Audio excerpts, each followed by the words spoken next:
Shalom, saudara-saudara. Sebetulnya makalah yang saya bahas pada malam hari ini itu bukan hal yang baru, tapi ini perkembangan dari makalah-makalah yang pernah saya bawakan, sekalipun belum semua saya bawakan di forum kita sendiri.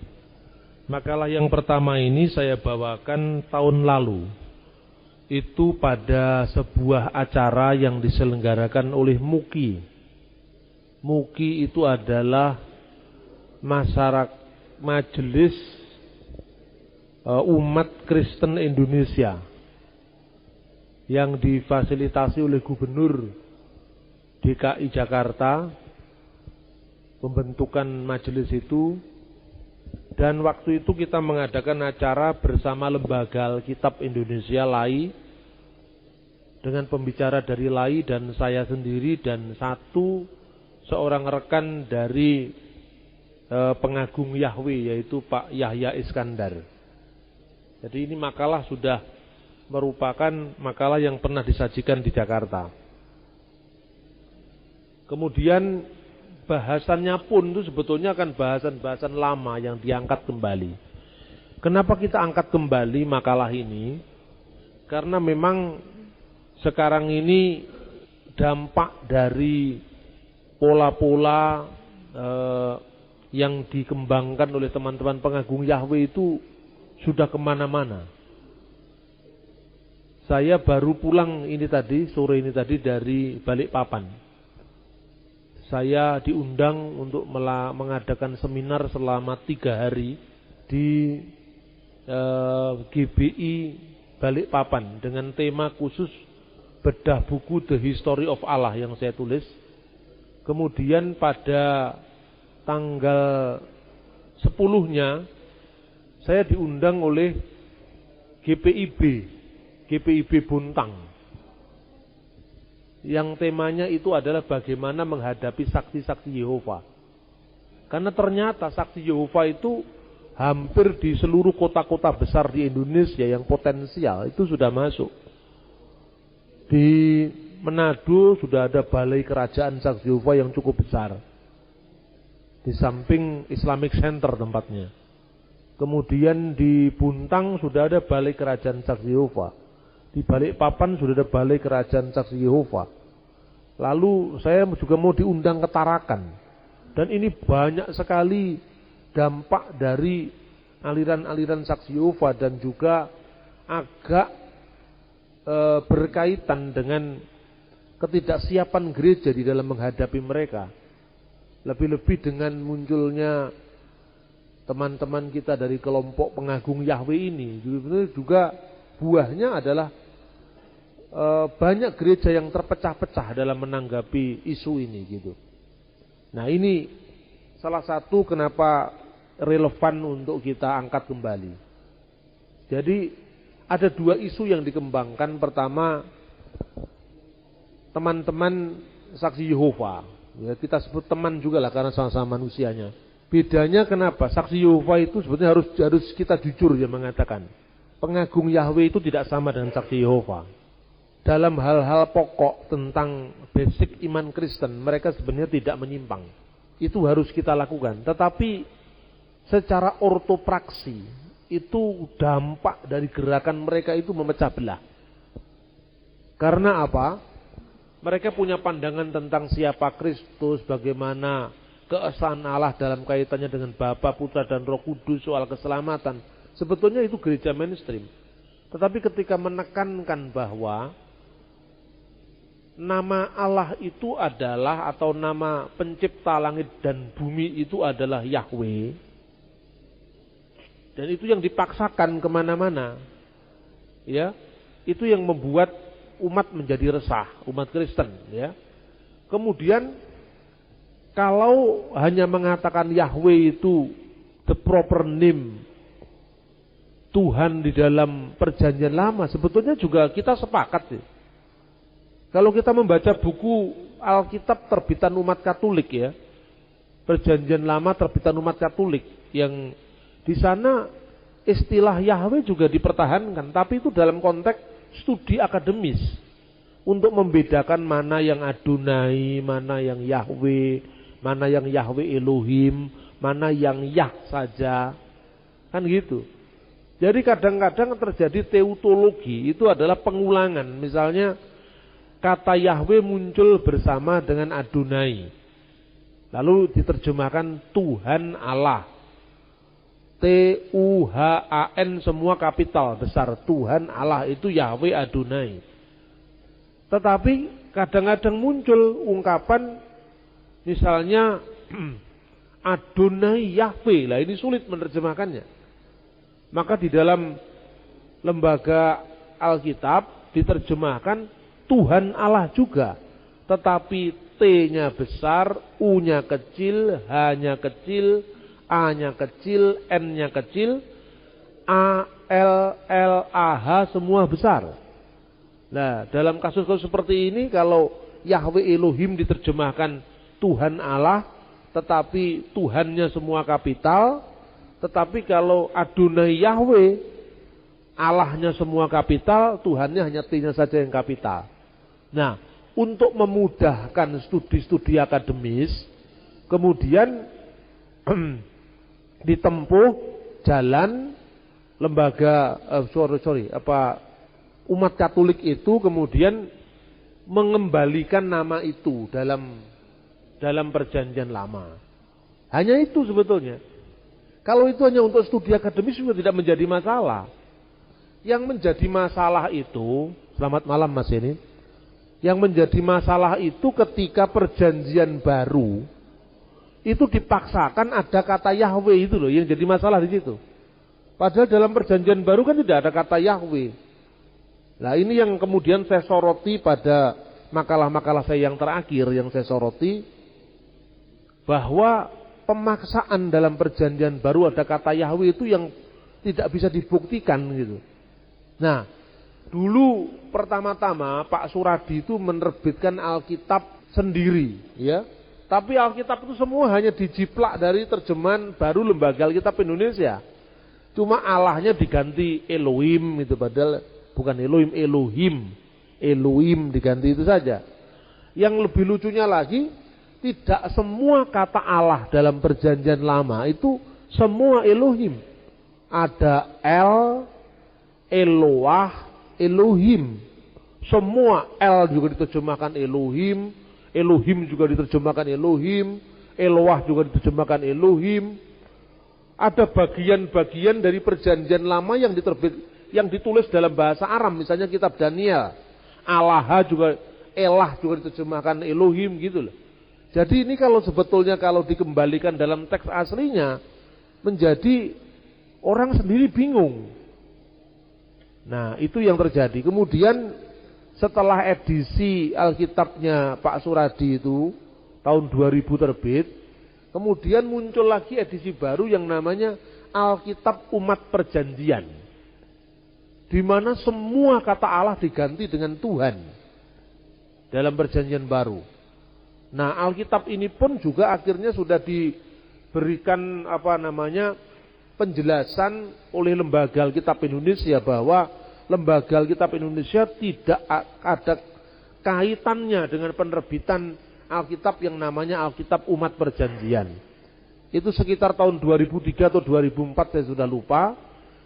Dan yang terakhir itu adalah penerbitan Alkitab tersendiri oleh pengagung Yahweh ini yang berjudul terjemahan literal, Alkitab terjemahan literal ya, yang diterbitkan oleh penerbit tersendiri ya.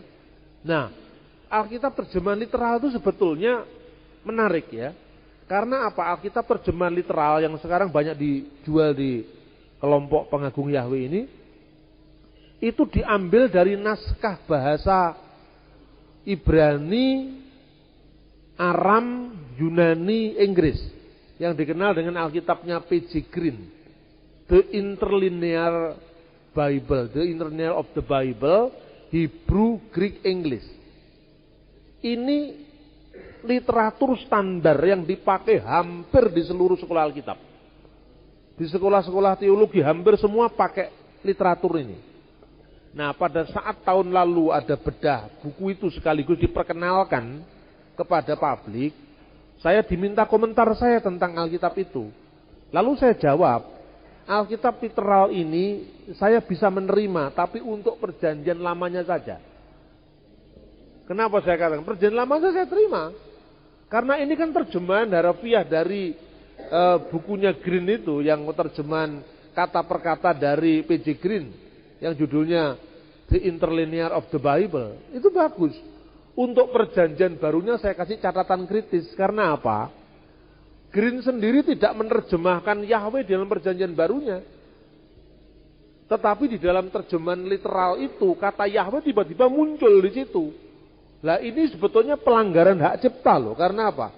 Seolah-olah penulis aslinya, penerjemah kata per kata aslinya dari P.J. Green itu seolah-olah menemui kata Yahweh dalam perjanjian baru, padahal sama sekali tidak ada. Nah, jadi kalau dalam metode penerbitan terus kemudian mengurus hak cipta, sebetulnya kalau Green tahu bahasa Indonesia pasti dia akan protes ini.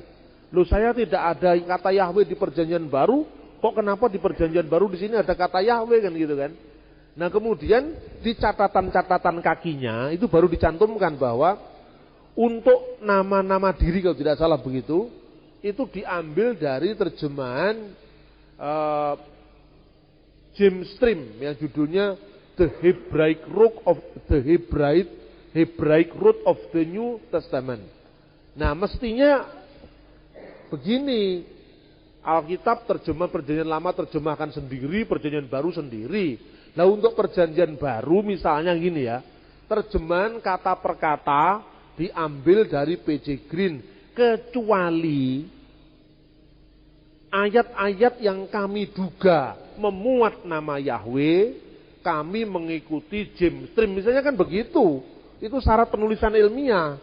Kalau tidak seperti itu kan seolah-olah P.J. Green mengakui bahwa ada Yahweh dalam perjanjian baru gitu loh. Jadi maka kemudian saya nulis makalah ini untuk mengomentari tulisan itu. Bahwa soal soal istilah Allah dan sebagainya tidak perlulah kita bahas kembali, karena memang kata Allah itu tidak jadi masalah. Cuma dalam menampilkan kata Allah itu dalam literatur-literatur yang dipakai oleh teman-teman pengagung Yahweh itu sering tidak berimbang. Contohnya gini, untuk memaksakan pendapat bahwa Allah itu nama diri, Tuhannya umat Islam, gitu misalnya. Kesimpulan semacam itu, dia ambil sebanyak mungkin teks-teks bahasa Inggris yang tidak menerjemahkan kata Allah. Misalnya Yusuf Ali, judulnya itu The Glorious Quran apa The Holy Quran? The Holy Quran Arab English Translation itu. Itu memang Bismillahirrahmanirrahim diterjemahkan in the name of Allah, most gracious, most merciful. Artinya bahwa Yusuf Ali memandang bahwa kata Allah itu tidak bisa diterjemahkan. Tetapi kenapa terjemahan bahasa Inggris yang lain, misalnya Muhammad Asad yang lain, di mana kata Allah boleh diterjemahkan God, in the name of God, kok tidak dikutip? Jadi seolah-olah ini loh bukti bahwa bagi umat Islam seluruh terjemahannya kata Allah itu tidak ada, harus diterjemahkan karena Allah itu adalah nama diri. Jadi dengan kata lain, memang ada umat Islam yang menganggap Allah itu nama diri. Ada yang menganggap umat Islam yang Allah itu bukan nama diri karena itu berasal dari bahasa lain gitu loh. Ini kan sama aja dengan umat Kristen yang baru-baru muncul ini menganggap Yahweh itu nama diri. Tetapi bagi kita Yahweh itu nama diri dalam perjanjian lama. Kita mengakui itu, tapi perbedaannya nama itu boleh diterjemahkan, kan gitu kan? Jadi bagi kita nama Yahweh itu boleh diterjemahkan. Nah, inilah sebetulnya masalahnya, sehingga ketika memaksakan kata Yahweh dalam perjanjian baru, ini problemnya kemudian sama dengan saksi Yehova. Ini dalam makalah saya yang kedua ini. Buktinya yang terjadi sekitar 1.500 manuskrip tulisan tangan aslinya Perjanjian baru Yunani tidak satupun memuat kata Yahweh.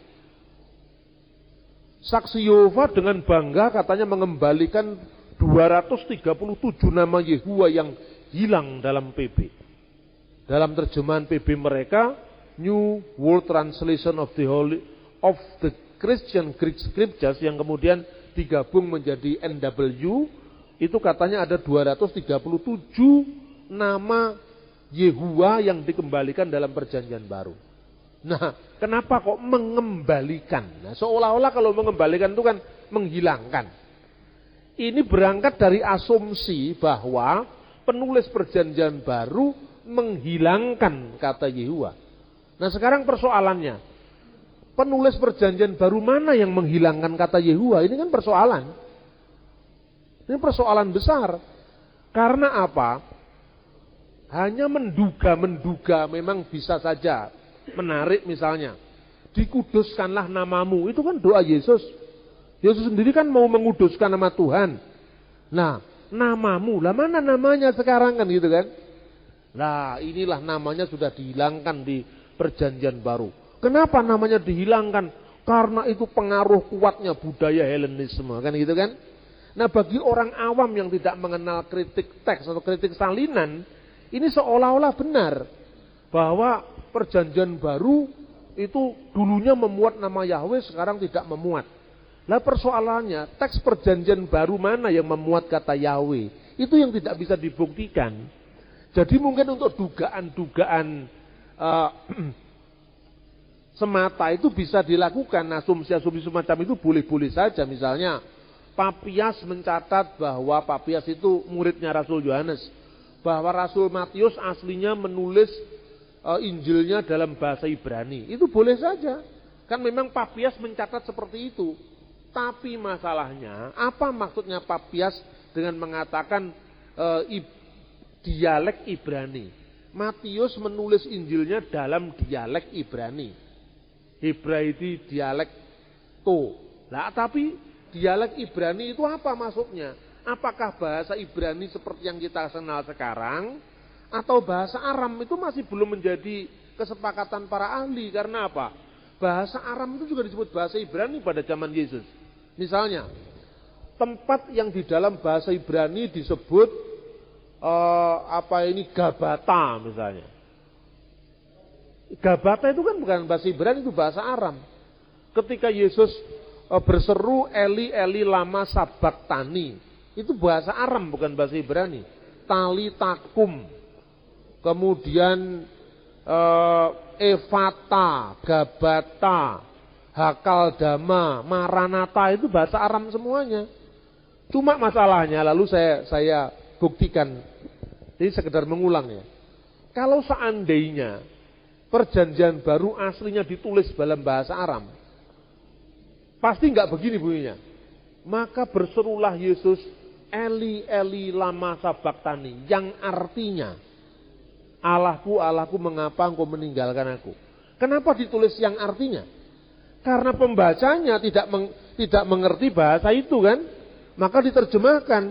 Loh, kalau misalnya Matius aslinya menulis dalam bahasa Ibrani, tentu tidak perlu dikatakan artinya. Semua orang Ibrani kan tahu persis kata itu. Misalnya, saya kalau ceramah sering mengutip bahasa Jawa karena itu bahasa apa ya? Lingua franca saya, bahasa ibu bagi saya ya.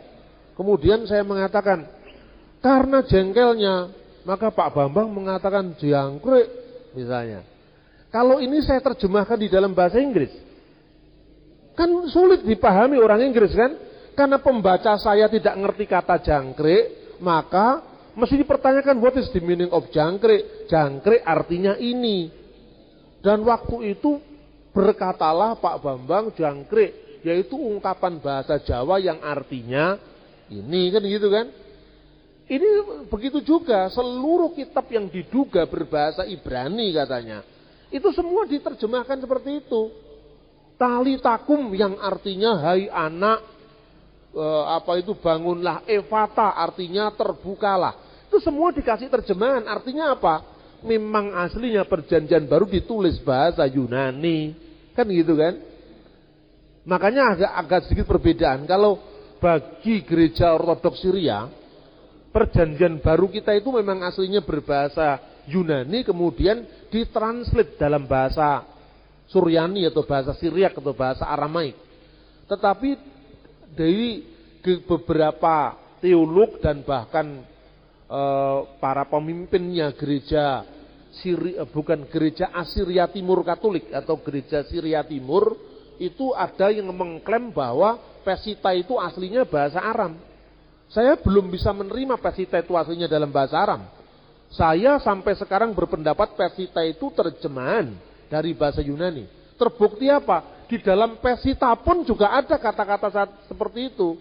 Ini yang namanya kritik bentuk gitu loh. Jadi Eli lama sabaktani yang artinya itu ada di Pesita. Berarti gini, saya misalnya ngomong bahasa Jawa gitu. Saya mengucapkan kata-kata bahasa Jawa.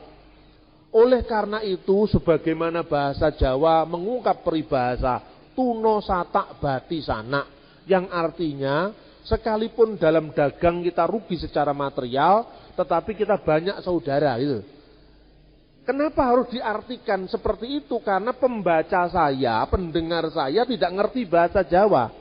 Nah sekarang, seandainya ungkapan itu saya ngomongkan dalam bahasa Indonesia itu seperti ini, maka seperti ungkapan bahasa Jawa, tuno satak bati sanak, yang artinya sekalipun kita berdagang rugi secara material, tapi kita untung secara persaudaraan. Terjemahkan lagi ke dalam bahasa Jawa sekarang. Yesus itu kan bicara aslinya bahasa Aram. Kemudian karena bahasa perdagangan lingua franca ke wilayah Yerusalem ke arah barat bahasa Yunani, maka Injil ditulis dalam bahasa Yunani. Kritik bentuk dan kritik teks seluruh kitab perjanjian baru membuktikan memang Injil berbahasa Yunani. Kan begitu kan? Adalah menarik misalnya mengatakan kata garaba, kemudian muncul banyak seperti itu, tetapi bagi saya itu hanya studi semantik, filologis yang tidak didukung oleh studi kritik salinan. Jadi memang menarik seperti yang saya tulis di ini, Yahweh dan Allah dalam terjemahan Alkitab. Misalnya saya memberikan contoh ya di sini. Di dalam ini halaman 11-12 misalnya ya. Ini dilompat-lompat aja karena sebagian banyak sudah saya sampaikan di forum ini. Misalnya di bawah ini dapat kita ikuti dua contoh ayat perjanjian baru Yunani halaman 12 yang diragu-ragukan dan diusulkan perbaikannya dalam bahasa Aram. Ini misalnya contoh yang sering dikembangkan oleh teman-teman dari kelompok pengagung Yahweh ya. Misalnya Matius pasal 19 ayat 23 sampai dengan 24 berbunyi demikian. Yesus berkata pada murid-muridnya, "Aku berkata kepadamu, sesungguhnya sukar sekali bagi seorang kaya untuk masuk ke dalam kerajaan surga. Sekali lagi aku berkata kepadamu, lebih mudah seekor unta masuk melalui lubang jarum daripada seorang kaya masuk ke dalam kerajaan surga." Dalam bahasa Aram yang diterjemahkan unta adalah gamla. Kata ini juga bisa berarti tali besar. Karena itu ada ahli yang meragu-ragukan keabsahan teks Yunani. Malahan ada yang mengusulkan bacaan Yunani kamelos, unta, menjadi kamilos, tali besar. Dahulu ada pula yang mengusulkan lubang jarum adalah nama sebuah pintu kecil di Yerusalem. Tetapi semua dugaan ini tidak dapat diterima, karena dalam teks Yunani manapun juga, kata kamelos tidak pernah ada masalah.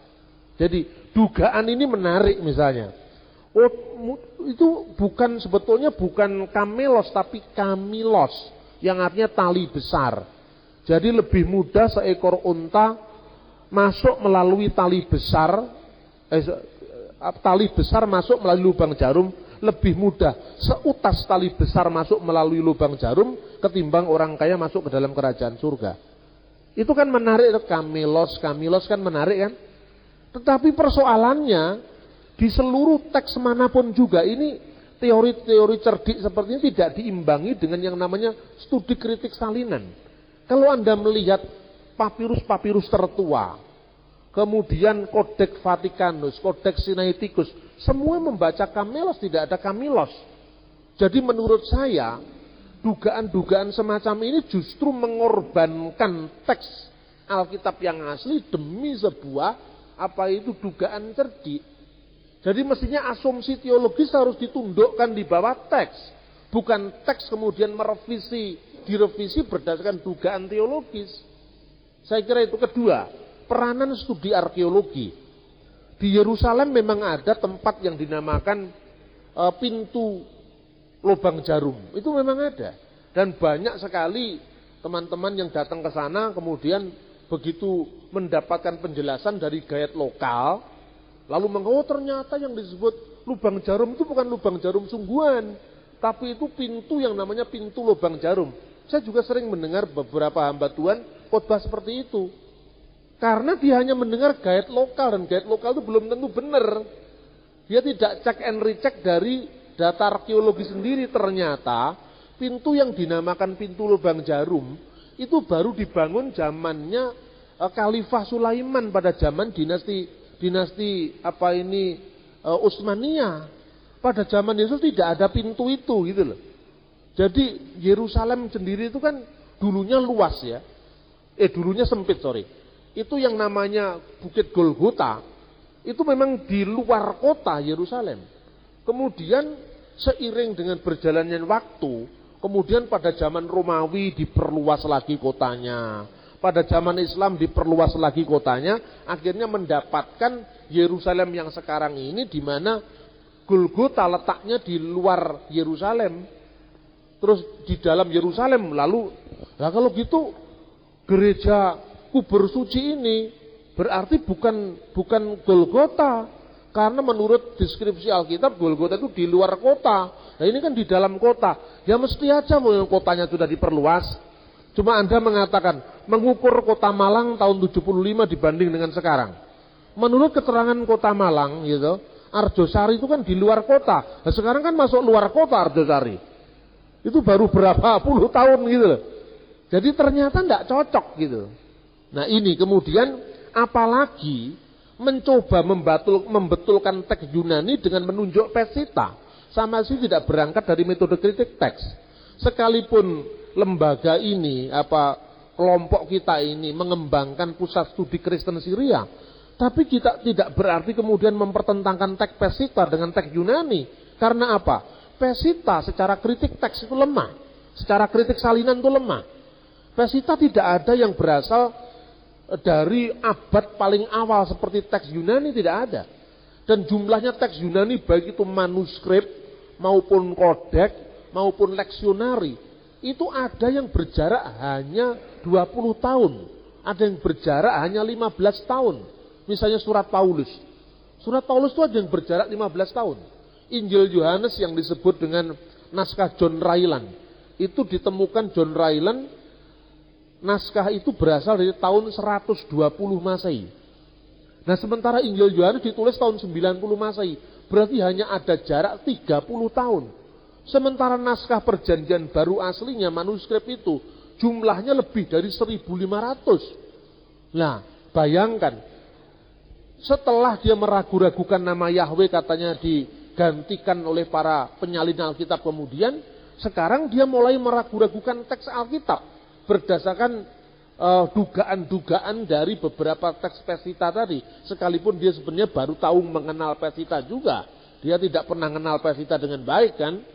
Nah ini kemudian tidak pernah ada qiraat Syria yang membaca tali besar. Jadi bacaan Syria sendiri juga tidak pernah mengenal bacaan tali besar.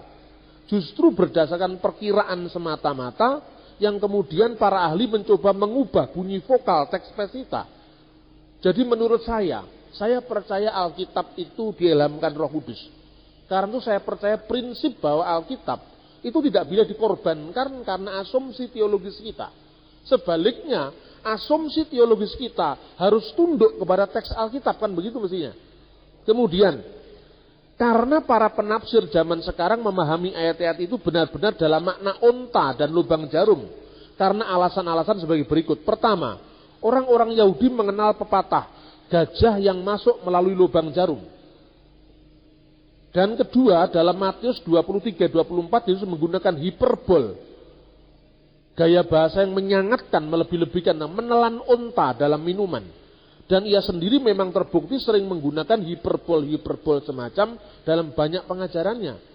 Kalau di dalam ungkapan lain Yesus mengenal hiperbol menelan unta dalam minuman dan itu mirip dengan ungkapan memasuki lubang jarum, kenapa harus dikalahkan teks ini oleh dugaan-dugaan tadi? Yang jelas teks Yunani memuat kata kamelos dan seluruh teks kuno tidak pernah membaca kamelos. Kecuali teks-teks dari abad ke-14, ada varian teks Bizantium, itu ada. Tetapi mestinya yang kemudian kan tunduk kepada yang lama. Misalnya, ada terjemahan Matius Dutilet. Terjemahan Matius Dutilet itu salinan atau transmisi teks yang keberapa dari abad ke-13 naskah Semtov. Tetapi naskah ini belum tentu juga adalah Ibrani yang dimaksudkan oleh Bapak Gereja mula-mula, belum tentu. Bisa juga itu salinan orang Yahudi dalam rangka berpolemik dengan umat Kristen dari teks Yunani, bisa juga. Karena teks ini adanya di Spanyol abadnya 13 dan terakhir abad 15. Nah, kedua misalnya, dugaan kesalahan teks dalam Matius 26 ayat 6. Di situ digunakan kata-kata demikian. Dalam terjemahannya, ketika Yesus berada di Betania, di rumah Simon si lepra, ya, en eikuna Simon tu lepru. Berdasarkan Imamat 13 ayat 16, seorang lepra tidak boleh memasuki kota. Bagaimana mungkin hal itu bisa terjadi di Betania? Lah ini kan dugaan cerdik, ya, seolah-olah masuk akal.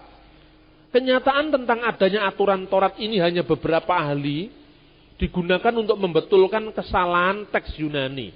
Jadi saya tulis kesalahannya dalam tanda kutip. Dari sudut latar belakang Aram, kata yang diterjemahkan lepra itu apabila dibaca bisa dengan garba, lepra, tapi juga bisa garaba, pembuat atau pedagang buli-buli. Terjemahan ini agaknya cocok dengan konteks kisah ini, di mana datanglah seorang perempuan yang membawa minyak mahal dalam buli-buli dari Pualam.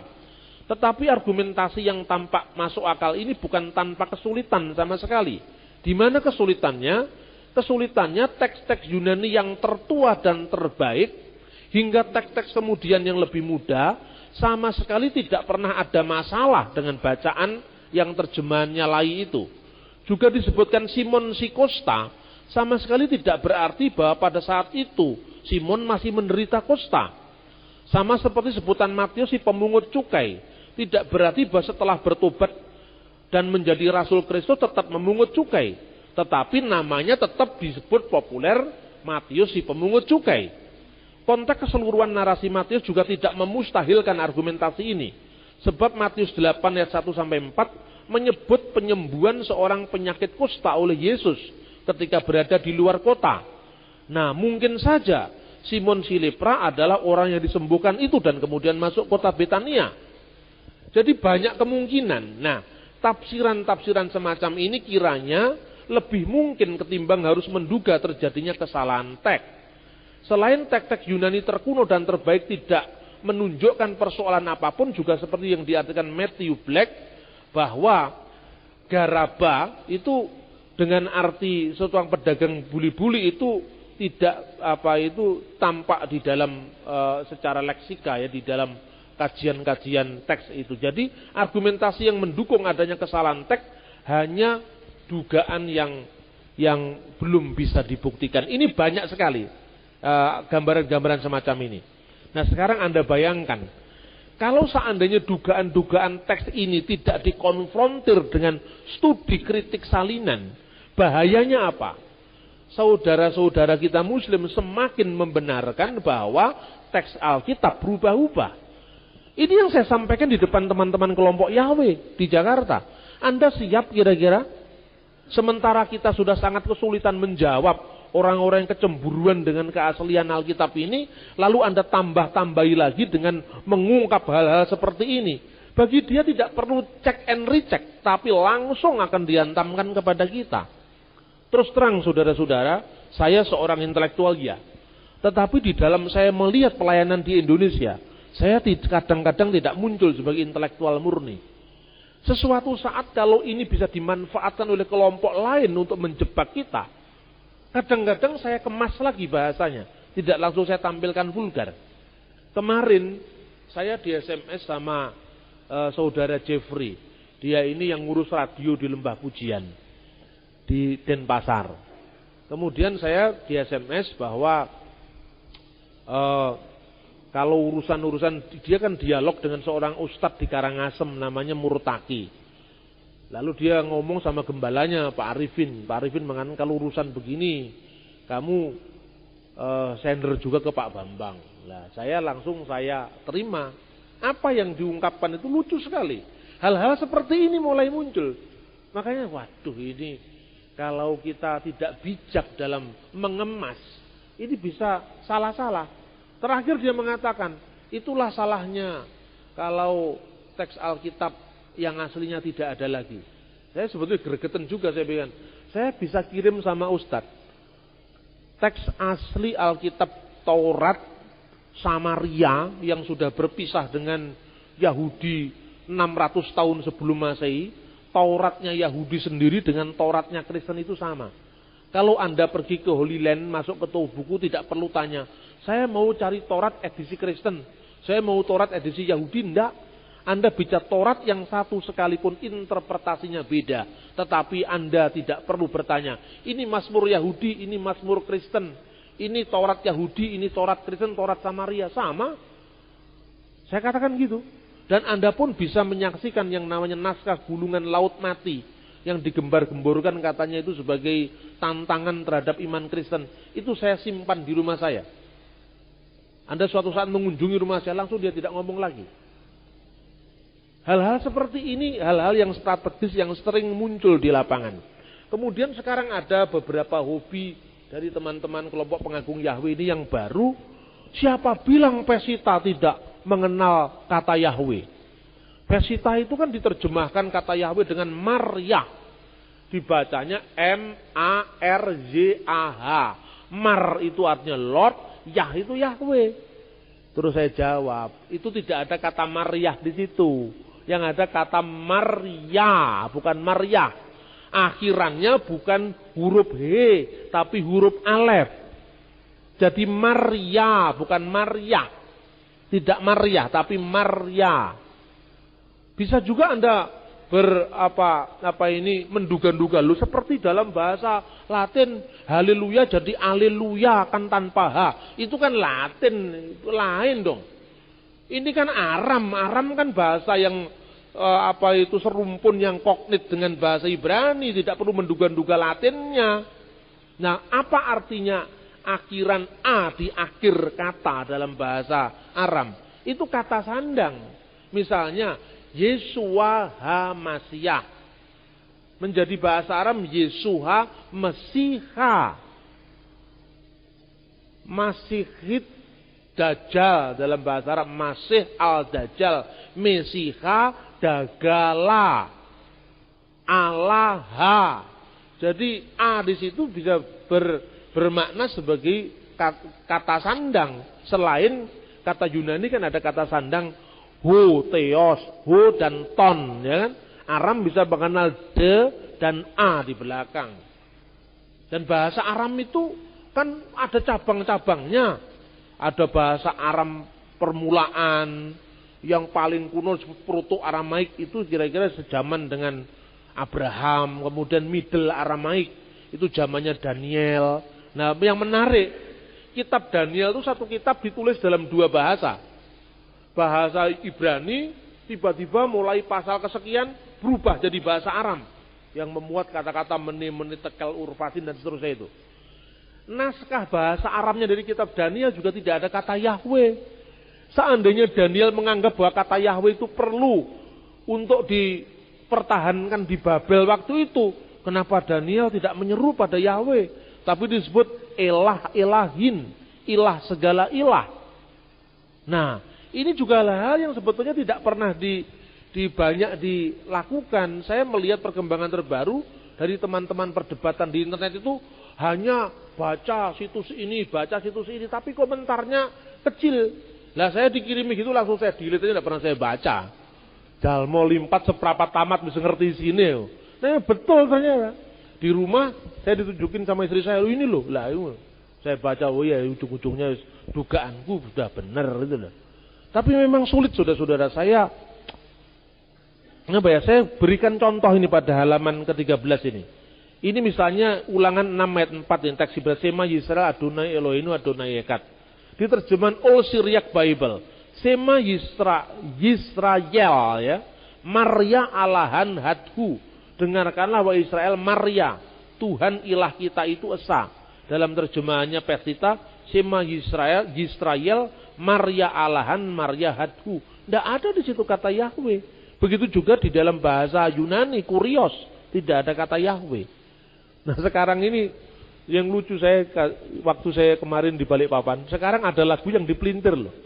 Jadi lagu Allah ditinggikan dengan sorak-sorai, sekarang diganti sama mereka. Allah ditinggalkan dengan sorak-sorai. Terus ditengking nama Tuhan itu. Nama Allah itu ditengking. Wah, itu kreatif juga, tapi kreatif yang melanggar hak cipta.